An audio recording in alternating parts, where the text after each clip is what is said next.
My name is Marcia Hoffheins. I can go as Marcialynn as well. That's my given name, but most people just call me Marcia. The name of my company is Shift Makers. That's the formal name, but really it's Marcia Hoffheins. I serve a variety of people, but mainly women. My business didn't really start off to be focused on women. That's how it evolved.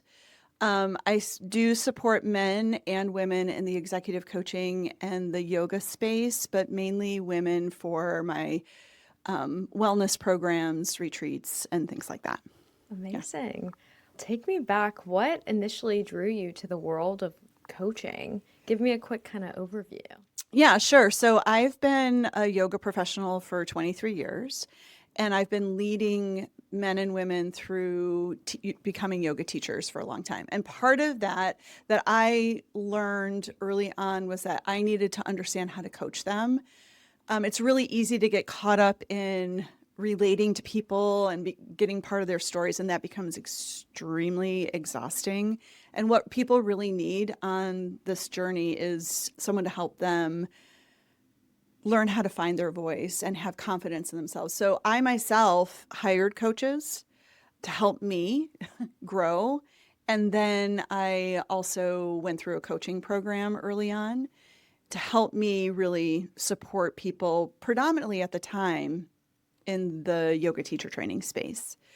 What I learned very quickly was I loved what coaching provided. It was the conversation that as teachers in the yoga world, we don't get to hear people having on the inside. And ultimately, I loved that connection. I love to talk. I love to share my story. And I also know how therapeutic and healing it can be to actually say the things out loud that are getting really in our way so that we can cut through all of the surface stuff and become the best versions of ourselves. Beautiful. Yeah, absolutely. So you touched on helping women and men kind of in the executive coaching space, but you help women and leaders reclaim their purpose, vitality, and authentic power when you're coaching women specifically. What does that look like in practice? Oh gosh, well, I have to show up that way first, right? So the first thing for me is to always show up as the example of helping them become that version for themselves, right? And I think that's why people ultimately hire me and are drawn to me. In practice, what that looks like is reflecting back to someone who they are. Because I think when we do that, we can give that permission for them to see themselves through somebody else's words and actions. Then you empower them to just like understand that knowing on the inside. And a lot of times, I'm going to say leadership just in general, we all lead ourselves, whether it's as mothers, it's as nurses, it's as teachers, wherever we are, women are leaders. So it's not just in the executive space, but it's in the life space and it's in the small business space. And a lot of times we're all suffering from the same mental chatter, that imposter syndrome, am I enough? And when you have someone sitting across from you reminding you of that, all the other things that we think are the problems kind of start to fade away. Because then when we start to show up as our authentic, most vibrant, vulnerable self, we give that permission to everybody around us to be that bright as well. Oh, wow, that is so powerful. And you're right, women are leaders. And I was thinking about it as you were speaking.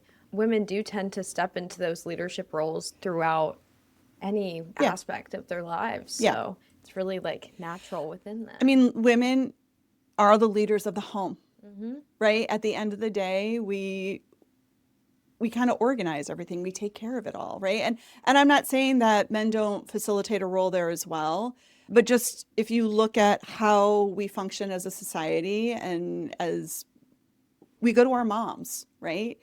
And we look to them, and particularly with my daughters, I want them to see me leading my life in a way that's inspiring to them, to have them then step into their truest selves as well. Wow. Yeah. I love that. What values would you say guide your work when you're supporting high-performing women who are often juggling so much? Oh, okay. My values: integrity, ethics, and love. So I think everything starts with love. And I know I said that last, but I kind of think of it as like if I start here, then I'm giving you nothing but pure love. And I am then coming from a very ethical space. So everything I do, I am a rule follower. So I make sure, like when I'm coaching, I am purely coaching. And when I'm teaching, I am teaching. And in both of the spaces that I really play in are guidelines and ethics. So I think that's a really important foundation for someone sitting across from me, knowing that that's how I show up. And then the last one, integrity, right? Again, I kind of go back to what I said to you before. If I'm showing up the way that I'm asking you to show up, then that feels a lot better than me sitting across from you having on like a uniform or a costume, pretending to be something that I'm not, while asking you to step into your truest self. Ah, Yeah. no, So those three things, absolutely. that's my foundation. Yeah. And they have to be able to level with you too and Hmm. see that you embody these things that you're, trying to maybe make them feel within themselves. Right. It reminds me of like when we go to the doctor and they tell us like, oh, like work out, eat healthy, do all of these Yeah. things, or I don't know, different lifestyle things, and then They they'll be themselves like, aren't oh doing it. yeah, like Yeah, I don't do that. So for I'm just sure. like, Yeah. how am I gonna take that advice if I can't Right. trust the person that it's coming from too? Yeah. I mean, just this just happened yesterday on a coaching call that I have. I spent some time with a woman who was an architect of her company, and she has a small business that supports large organizations. And one of the things that she asked for us to work on in a future coaching session, she was like, "You are able to just see people, and I want to learn how to do that." And I think that's where that love piece comes in, is like when we see people beyond just the clothes, the title, the name, whatever, right? This external description, and we can understand that at our essence, we're love. You get to see who that person is and you get to pull them out. And it's a skill. And it's something that a lot of leaders want to embody so that they can help their teams perform and grow and be the best versions of themselves as well. Yeah, and integrating that like shared value of love really connects people on that human level that we're Yeah. missing so much of Yeah. nowadays Yeah. and that we're all craving too. Yeah. So it's really special. Absolutely. Kind of on leadership and team culture, when you do coach leaders, Mm-hmm. how do you help them align their organizational performance with their personal well-being? Oh, gosh, that's always the big question, right? Is finding that work life balance. I think the past 5 years have taught us a lot on what's really important. And I'm going to do like a little compare and contrast to my work in the coaching space pre 2020 and post. It was just a different conversation then. We didn't know anything other than the crazy hustle culture that we were all living in. And it was almost like it was really hard and no one was even asking to have the conversation at that point of how do I find more balance. And I've just seen this as a shift, right? So in the past couple of years, really people are like, how do I get back to this? I want to keep everything moving over here, but I want to continue to have this sense of kind of slowness and ease that we were given a taste of over the past 5 years of our life. And the way I go about working with leaders and their organizations on this is you are the CEO of your life. And if you start from that perspective, how do you then organize your entire existence? Because we aren't just our jobs, we aren't just our titles, we are more than this. So, how do you work it into the entire picture? In fact, in the past 2 years, most of my coaching has been coaching people out of their existing jobs because they're realizing how out of alignment they are as things have kind of gotten back to going back into the office. And I'm going to say, I'm going to air quote normal, because really what is normal? We don't really have a sense of normal, but things are going back to how maybe they used to be.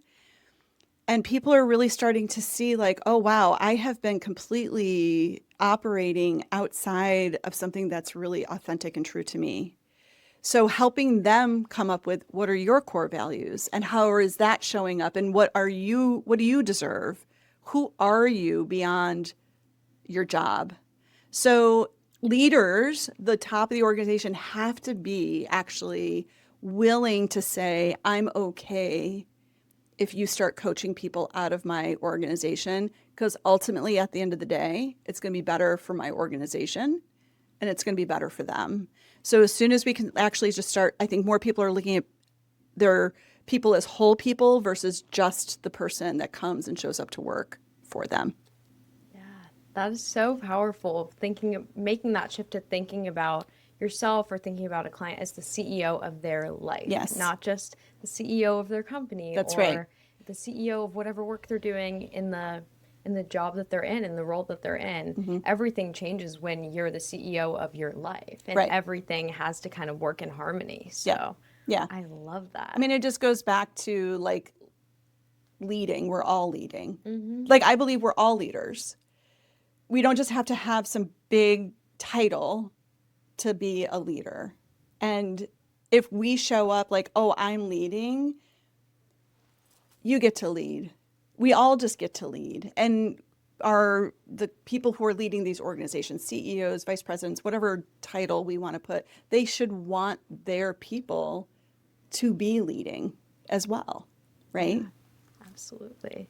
I wanted to talk about human design and Yeah. empowerment a little bit. Yeah. You also incorporate human design into your work, which is so cool. How does understanding our design help leaders and teams grow? Yeah. So this is like a really fun one because a lot of people are like, oh, what is this like woo-woo thing? And really what I love about human design is it's a tool. It's a tool for me to go, hey, I can't make this stuff up. All you do is give me your birth date and your time of birth and where you were born. And I plug it in, and then I'm able to look at you again as a whole person. The reason why it's powerful and why it works is because we all have a different way of work. We have a different way of working. That's a better way of saying that. We have a different way of work. We have a different way of working. We have different like rhythms and cadences and natural gifts and talents. And a lot of times in the workplace, we need people to follow like a job description. And what ends up happening and can happen is I can feel stuck or stifled by the way you want me to go about doing something. And if we understand that your way of doing something is still going to get me to the end result, and if I keep trying to push you into this box over here and make you function this way, I'm not going to get to the end result. So me understanding a little bit more about how you energetically function and are going to be more in your flow and more in a place of being able to express your gifts, it's just super helpful from communication to aligning people in the right, I'm not going to even say positions, because you can do whatever role it is as long as it's bringing you joy and you're feeling like you can express yourself through it. I love bringing things back to like real life examples. And one of the things that I just had the opportunity to do was work with a small team. And in doing that, they all could see where they were getting in each other's way, where they weren't allowing for that one person who seemed like they were being lazy, but really all they were doing was just getting their job done like really quickly, effectively, and efficiently. But it seemed like they were just spending time doing nothing. So like when you can start to see people through a different perspective, it allows for you to understand how to best manage them, what types of tasks they might be better suited for. And for the individual, it's almost like this breath of fresh air. Oh yeah, this is how I am supposed to be showing up and doing things. And this is why this doesn't feel right. It's one of the tools that actually helped me get in a little bit more alignment with how I wanted to show up. It was a reminder to me that I do go fast. I am sometimes doing things a little bit faster and first before other people are doing it. I have my way of going about doing things. It brought me back when I first learned about my human design. It brought me back to my time at America Online. And I was in like a project program management role. And they always wanted us to use Microsoft Word. And I never did. Not Microsoft Word, sorry, Microsoft Project. Oh, okay. And I never did. You're like, Microsoft Word, that seems like a strange one. Microsoft Project to like manage the project plans. And I just never did. For me, that felt like I'm like, oh, just plugging all this in, it just didn't feel right to me. But at the end of the day, what ended up happening was people were coming to me going, how did you just get that done? We want you to now do it over here, but how are you doing it? And I'm like, literally, I just did it my own way. I just kept my lists and I kept my Excel spreadsheets. So human design is a tool, right? It's a tool. It's a reminder to the human that's getting the reading done for themselves of these are your innate talents. And when you feel like you are energetically not allowed to do that, that's when you're going to feel frustrated. You're going to feel dull. You're going to feel like angry. And it's a reminder to people sitting across from that human that, hey, this is how they best function and operate. And if you let them do that, you're going to get more out of your team. So many companies like love the Enneagram. They love DISC. They love, all of these different types of personality tests. And I can always take a human design chart and map it back to something else, like a strengths finder, whatever it might be, because those are just this external expression of what you innately came here to do and how you innately came here to be. Yeah, and it seems a little more or a lot more individualized than like an Enneagram That's or right. something like that. Yeah. And no one's answering questions, which, I love all of those things, but sometimes I'm like, what kind of mood am I in right now? How do I want to answer this question, right? And there's always the truth, and there's always like, sometimes you're like, oh yeah, that really, really resonates. And sometimes you're like, no, I think I answered that wrong because that does not sound like me at all. Yeah. No, I remember I had to take my first like Enneagram, or maybe it was a different personality test, but I took it like in high school or something. And I was just putting what I thought people wanted to see. So I totally get it. But with human design, those are objective things that they're giving you. So and it's funny, I've had someone give me the wrong birth date. They didn't realize it until I was doing their reading, and they were sitting there looking at me all cross-eyed. I'm like, is none of this resonating with you? And turns out they had completely, it wasn't the wrong birth date, the wrong time. Oh. And so it was like a chart that didn't even match anything about them.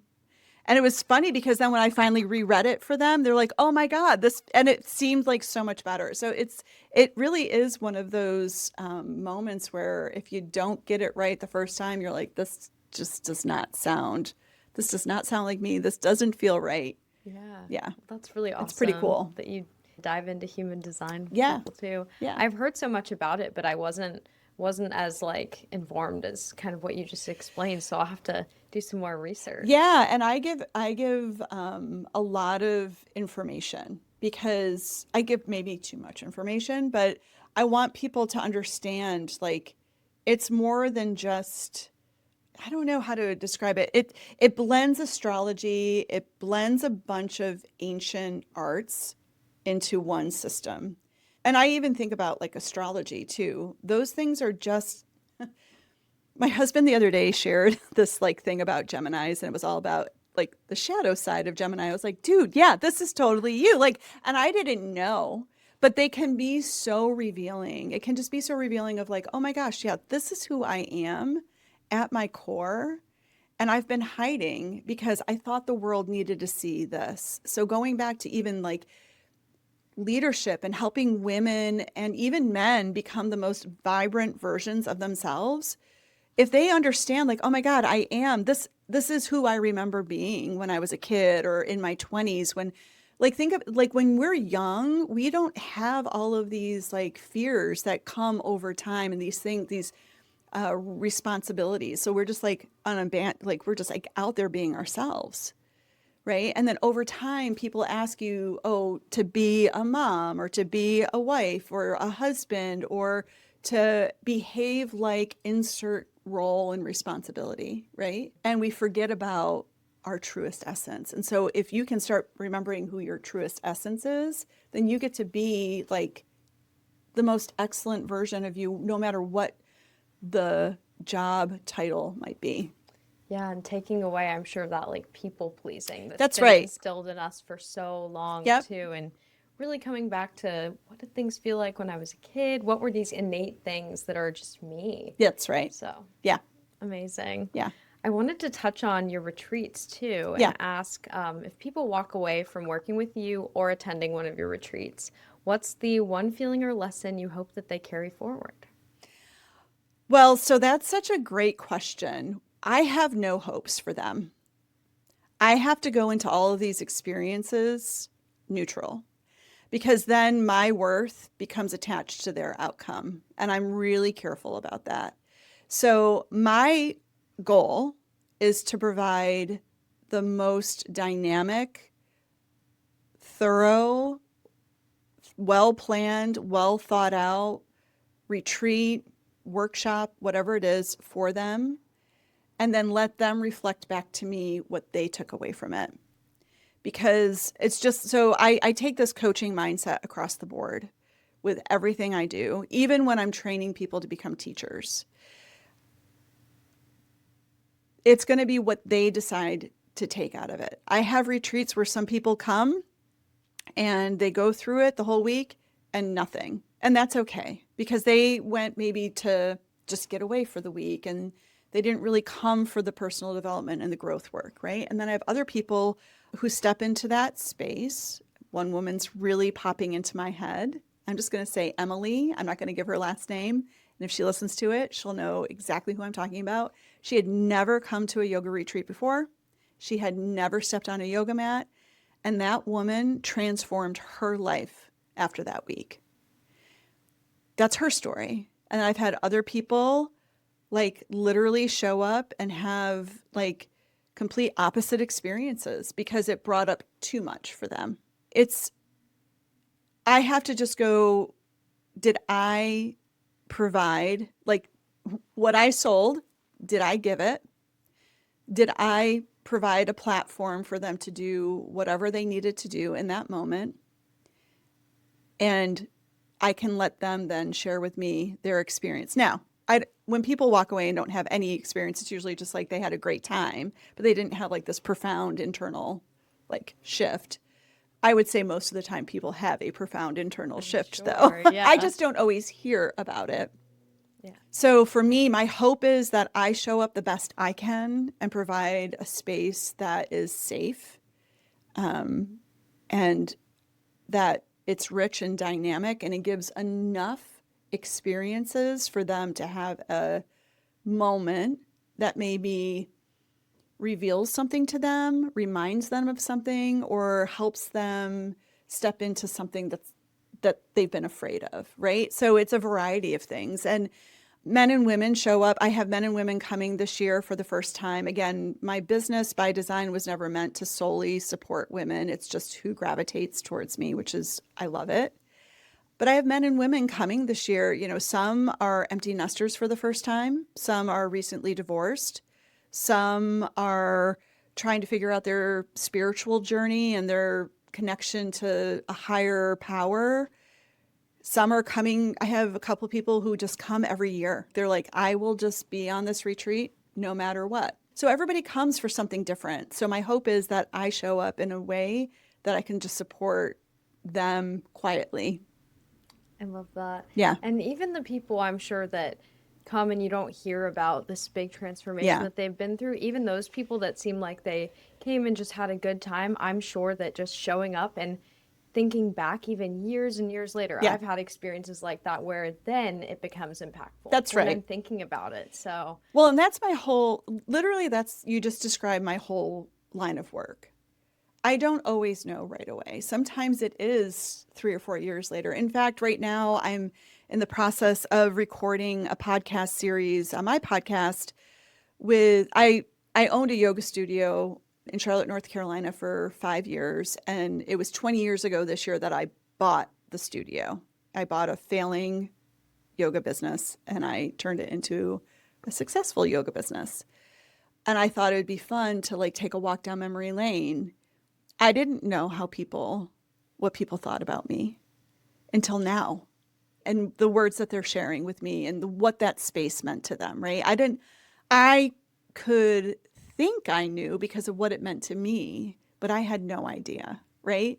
So that's, you just outlined my work in a nutshell. Like, I don't always know the impact that I have on people from a talk that I gave, from a podcast they might have listened to a yoga class that I might have taught, to a coaching engagement that I might have had. I really don't. It's rare that people are like, oh, this happened. yeah. The way I know is just people keep showing up. Yep. Yeah. Amazing. Well, thank you so much. Is there anything else that I didn't touch on that you wanted to share with us? I don't think so. I think this was like really thorough. And thank you so much for having me. I really Yeah. appreciate. Of course. Thanks for coming on. And I know that our audience is going to absolutely love this conversation. Thank you.